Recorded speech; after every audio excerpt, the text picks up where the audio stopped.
Hello! Welcome to Thursday Storytelling. Once again, I'm telling Rome stories today. Now, I studied abroad in Rome for 6 weeks in 2005. It was the summer between my junior and senior year of college. I was a Latin major at the University of Georgia, and I went on this trip with the UGA Classics department. And part of the reason that I wanted to tell Rome stories today is that the 2020 Rome trip should be going on right now, but like so many things this year, it had to be canceled. And so people have been sharing photos and memories from years past. And so I'm hoping to contribute to that as well with my stories about my time in Rome in 2005. And actually, before I get into the two stories that I promised, I wanted to start with a little kind of an anecdote. I'm not sure that it's a full story, but maybe is on its way there. I'm still kind of deciding what I want to do with it. So I took 3 classes on the Rome trip, and most of what we did for our classwork was that we went on excursions as a class. We went to ruins and museums and churches, and we went to the Forum in Rome multiple times. We were there on lots of different days. And the first time or two that we went to the Forum, I was pretty excited about it. As a Latin major, I had translated authors who had lived and worked in the Forum, authors who wrote about the Forum. So it was almost like visiting the setting from a favorite fantasy series, like going to Hogwarts or Middle-earth. It was magical. I mean, I could stand where Cicero stood when he was giving his orations. But I'll admit that when we kept going to the Forum over and over again, I would look at my schedule for the day and go, oh, it's the Forum. We're going to the Forum again. And part of it was because the Forum is ruins. So Dr. Anderson would point at a hole in the ground and he would say, this is where the statue of Jupiter Optimus Maximus used to be. But the statue of Jupiter Optimus Maximus isn't there anymore. It's just a hole. So I'll admit that I got a little tired of going to the Forum. One of the classes that I took in Rome was a translation class. We met a few times in the hotel. And in most of the translation classes that I took on campus, we would just translate a whole bunch of things by one author for that class. But for our class in Rome, we translated short passages by lots of different authors, all talking about the city of Rome. And one of the passages that we translated was from Virgil's Aeneid. And if you're not familiar with the Aeneid, it is a Roman epic poem. It tells the story of the hero Aeneas, who was a Trojan, and he fled from the ruins of Troy at the end of the war, sailed around for a while, finally landed on the shores of Italy and started a settlement there. And generations later, his descendants went on to found Rome. And but it was written by Virgil, who was a poet writing during the time of the Emperor Augustus, the first Roman emperor. So in the Aeneid, there's this scene toward the end, after Aeneas is in Italy, when Virgil has Aeneas on the site that will one day be the Forum.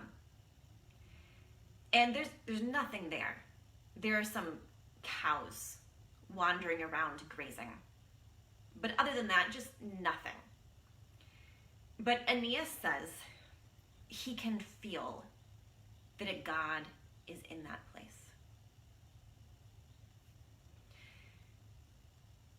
And so after translating that, we had one more trip to the Forum. And I tried to conjure again that magic that I felt on my first trip to the Forum. I tried to imagine Cicero and the statue of Jupiter Optimus Maximus, and I got a few goosebumps. Maybe I could see what Aeneas meant. A god was in that place. But really, I was more like Virgil's cows. I was in a divine place in the wrong time and not fully able to appreciate it. All right, so that's my little anecdote about visiting the Forum, and I'll jump in to my first story. From the moment that Hercules was born, his father Zeus, the king of the gods, knew that he was special. Now Zeus's only regret was that Hercules was only half god. His mother was a mortal woman. But Zeus knew that he could make Hercules even stronger by fortifying him with the breast milk of the gods. So he took the baby Hercules and laid him at the breast of his wife Hera while she was sleeping. Now, Hera was the queen of the gods and perpetually lactating. Of course, she woke up and she was horrified to see her husband's latest bastard child suckling at her breast. So she tore the baby off of her body. And when she did this, she squirted breast milk across the heavens, creating what the Greeks called Galaxia, what the Romans called Via Lactea, and what we still today call the Milky Way.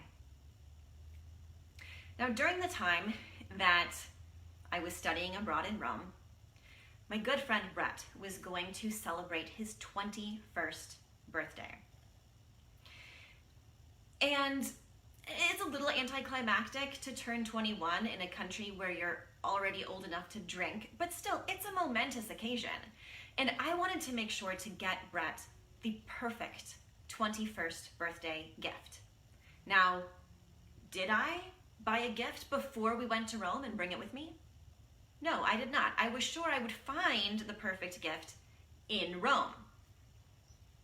Well, during my free time between excursions on days off, I went in stores, I went in gift shops, I walked by street vendors, and I was not finding the perfect 21st birthday gift.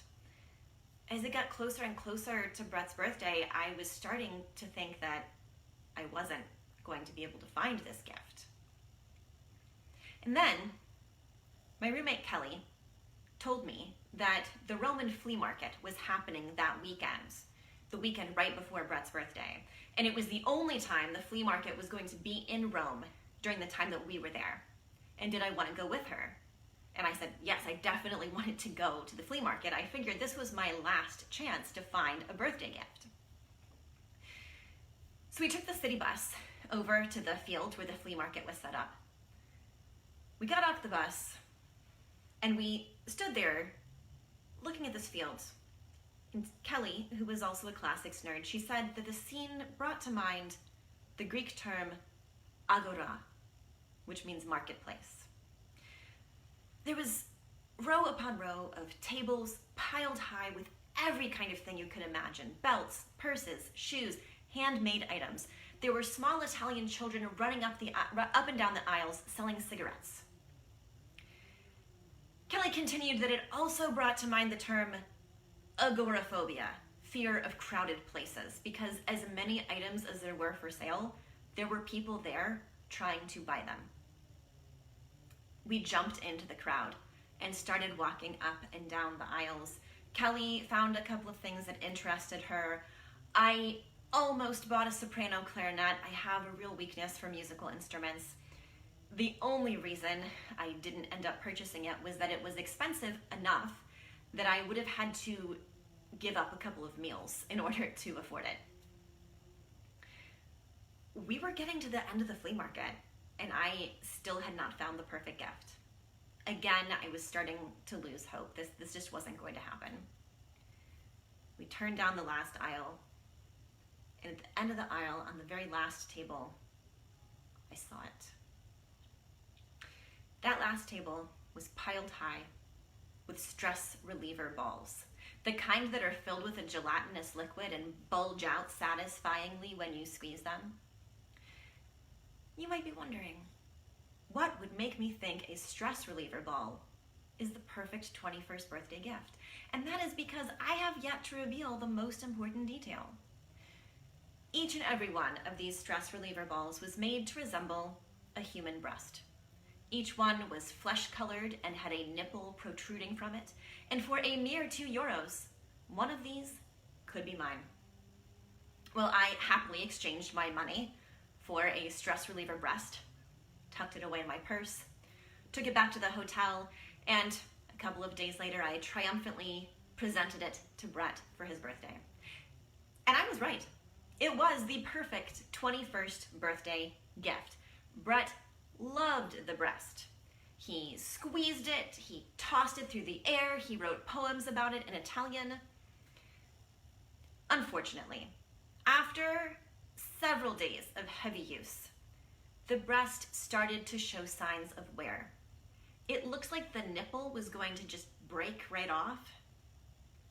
And that's how it happened, that one afternoon, a bunch of us were sitting together in the dining room at the hotel.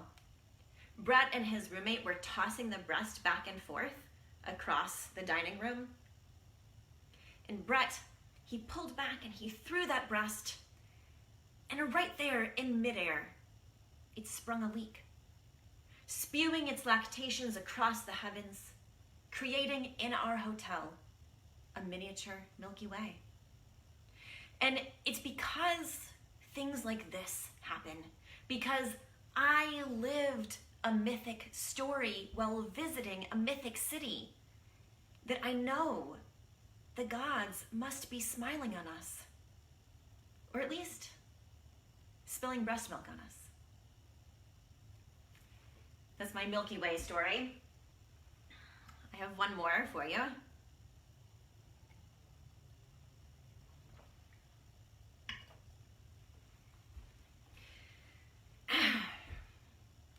So my next story has more to do with my experiences actually interacting with, other people while I was in Rome.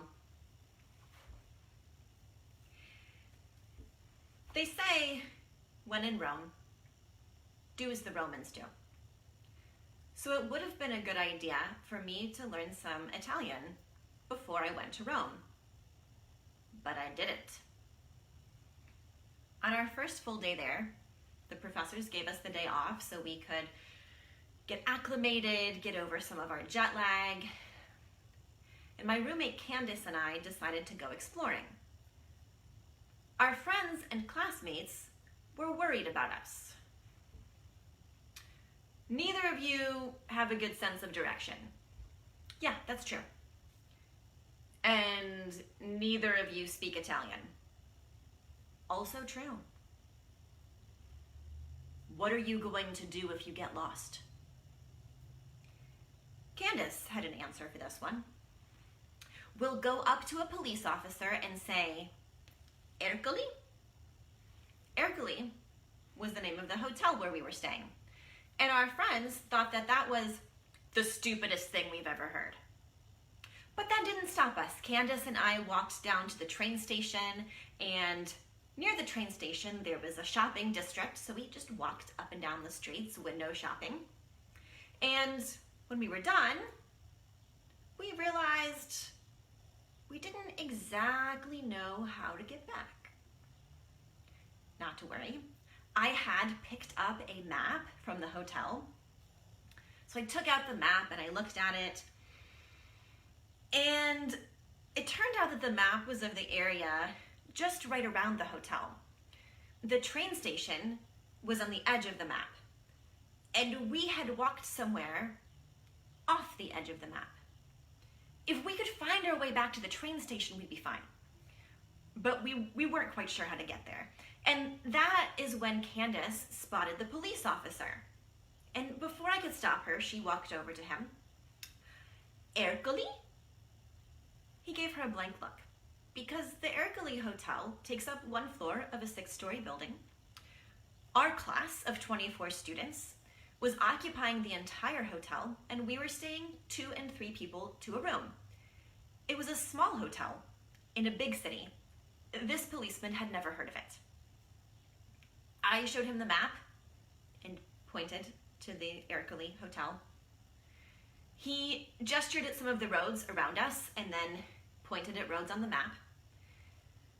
And Candace and I were able to find our way back. Before we went in to a chorus of I told you so's, we were tired. We were thirsty. We decided we would go into the grocery store right across the street from the hotel and get some cold drinks. We walked in and the grocer was behind the deli counter. He was helping another customer. And the cold drinks were in a cooler behind the deli counter. So we waited until he was done with the other customer and then, excuse me, could we have cold drinks? And it kind of seemed like he didn't hear us, and then another customer came in and he helped that person, and pretty soon we realized that he was ignoring us because we were talking to him in English. That's when I knew for sure I was going to need to learn some Italian in order to survive. And I did. I had an Italian-English dictionary and a guidebook and a phrase book. And I learned a few things that were very useful while I was in Rome. Probably the most useful thing I learned how to say was permesso. Now, Americans think that Italians go around saying, scusi, scusi. They don't. And scusi is fine if you maybe bump into someone and need to say, like, I'm sorry, excuse me. But if you need to get by, if you need people to move out of your way, you have to say permesso, like, permit me to get through. And if you don't say permesso, they're probably not going to move. So say that you are riding on a crowded city bus. The bus stops at your stop, the doors open, there's just a wall of bodies between you and the open door. You say permesso, and the wall of bodies parts and you get off the bus at your stop. I also learned how to order gelato in Italian. There was a gelateria just down the street from our hotel, and some of my friends and I went there almost every night after dinner. And I would ask for uno piccolo gelato per favore. 1 small gelato, please. And a small gelato came with 2 scoops that could be 2 different flavors. Now, when I was ordering the flavors, they had all of the gelato on display, and sometimes by looking at the gelato, I could tell what flavor to expect. There were labels underneath each flavor, so I could always ask for them by name, and sometimes the labels were helpful when I was trying to figure out what flavor that gelato was. But every once in a while, I would order a flavor of gelato, not really knowing what to expect, which was how I discovered my favorite flavor of gelato, Tartufo. It was chocolatey with a hint of liqueur. And even after I ate it, I still wasn't totally sure what Tartufo was supposed to be. So the next time I went to the internet cafe, I looked it up. And just like our English word truffle means both those forest mushrooms and the delicious chocolate balls, the Italian word tartufo means both things. And I was really glad that my gelato tasted like chocolates and not like mushrooms. Now, I was in one of those 3-person rooms at the hotel, and my other roommate, Kelly, she was much better with Italian than Candace and I were. She had actually learned some before coming to Rome. And I was very impressed with her Italian skills. I even saw her haggle with a street vendor one time. So we were walking along. Kelly had been wanting to buy some sunglasses. We were walking along and there was a street vendor selling sunglasses.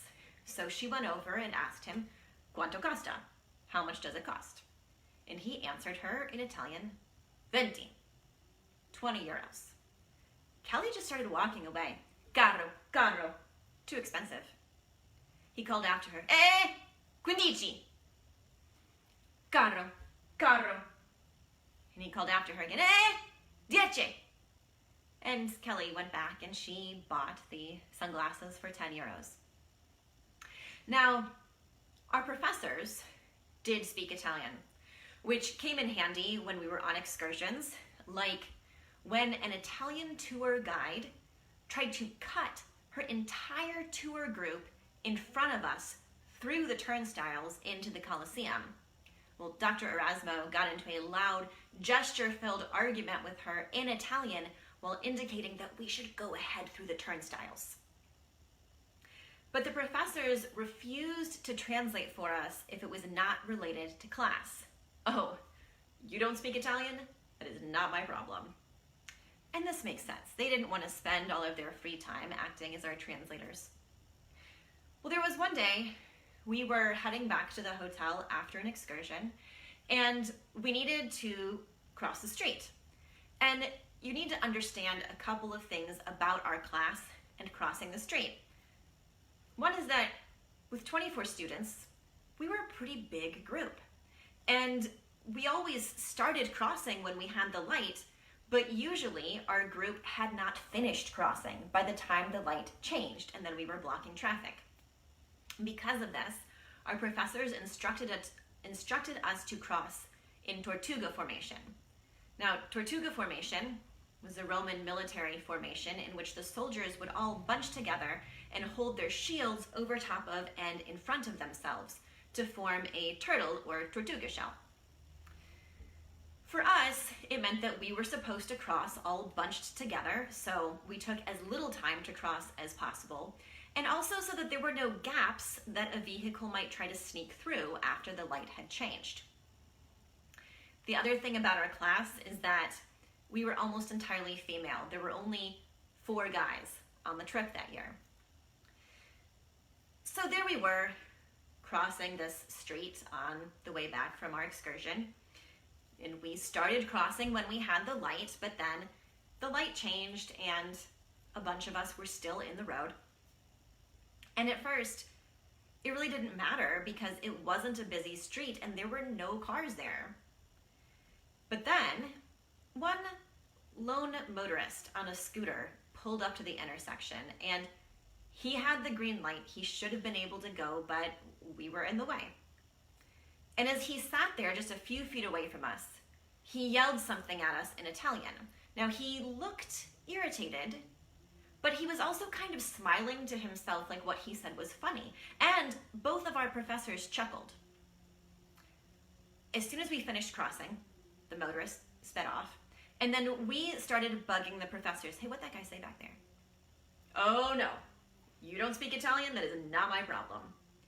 But this time, we wouldn't let it go. We were just sure that it was too good. Hey, tell us what he said. You need to tell us what he said. We're not gonna give up. Tell us what he said. And finally, we wore Dr. Erasmo down. All right. He said, "Why can't all you beautiful American women learn how to cross the street?" And I thought, well, maybe he should have said, "Permesso." Near the end of our time in Rome, the professors gave us a long weekend, and many of my classmates took advantage of the long weekend to travel to other parts of Italy or even hop short flights to other parts of Europe. I had taken out loans just to go to Rome. I couldn't afford to do any travel like that. But I thought, I should try to have some sort of adventure on the long weekend. So I looked through my guidebook for day trips, places that I could get to using public transportation and easily get out and back in the same day so I wouldn't have to get another hotel. There was a whole section on the volcanic lakes, and they're supposed to be just exceptionally beautiful. The guidebook said that the Pope has a summer home on one of the volcanic lakes.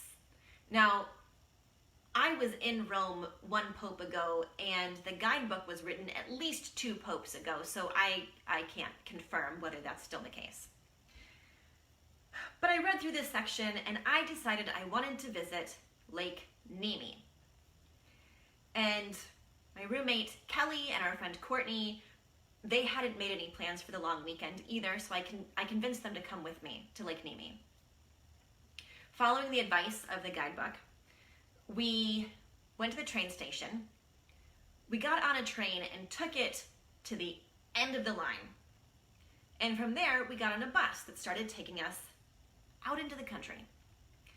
And it was while we were on the bus that we really started to notice that we weren't in Rome anymore.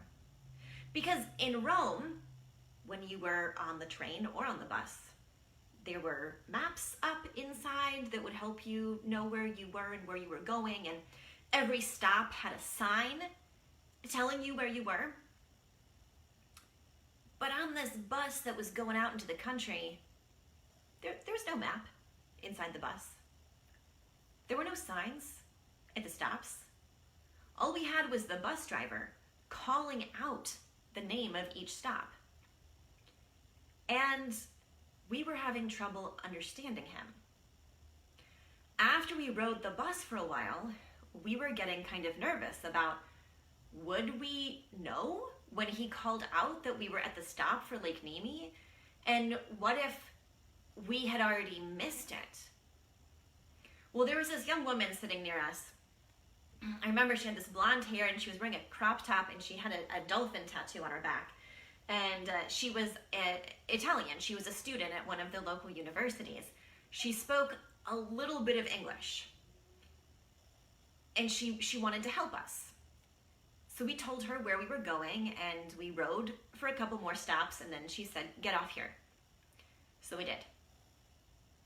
We got off the bus and we were on this cobblestone street that went straight through town, and that was all there was of town, was just everything that was on either side of this cobblestone street.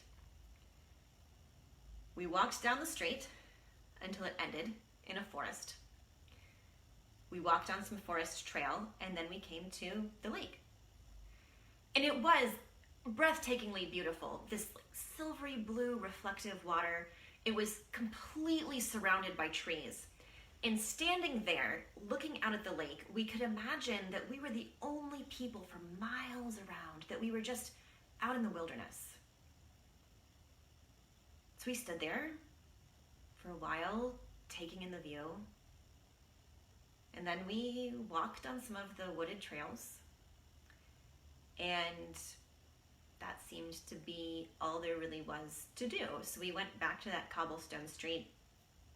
And, it had taken us a couple of hours to get out to the lake.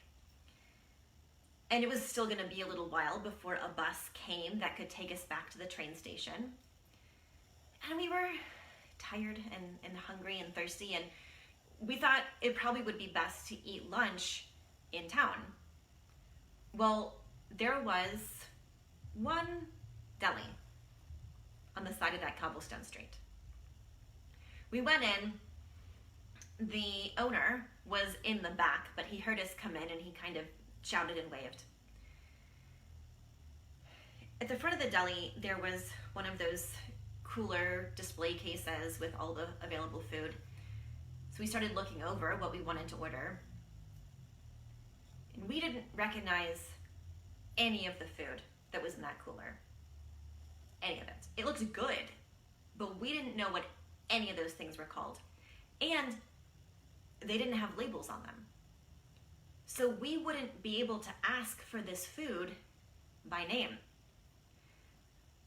I was remembering my experience at the grocery store when the grocer ignored us for trying to talk to him in English. And I was a little bit concerned about what was going to happen when we tried to order this food. So the owner of the deli came up to the counter and we sheepishly pointed at what we wanted. And he just happily filled our plates. He handed over the food, we paid for it. We sat down at a table that was near the counter, and the deli owner, he stood there just looking at us and grinning, and we were grinning back at him as we were eating this delicious food. And for the first time since I had come to Rome, I wished that I knew more Italian. Not so that I could ask someone to move or ask for something that I wanted, but so I could tell this man how much his hospitality meant to us when we were tired and hungry and so very far from home. But all I could say was grazie. So as a little epilogue to that story, just within the last couple of years, Dr. Anderson heard that story, and he asked if we went to the museum that's at Lake Nemi. And I have to tell you that where we were, there was no museum. I mean, that town was so small, there is no possible way we could have missed it. And we were kind of feeling like there wasn't a lot to do. We would have welcomed a museum to explore. But no, there was no museum there, and so I can only conclude that we were not at Lake Nemi. We were really lucky that we made it to any of the volcanic lakes at all. And I think that this really only adds to the story because it further illustrates how lost we were. Well, that's all I have for my Rome stories today.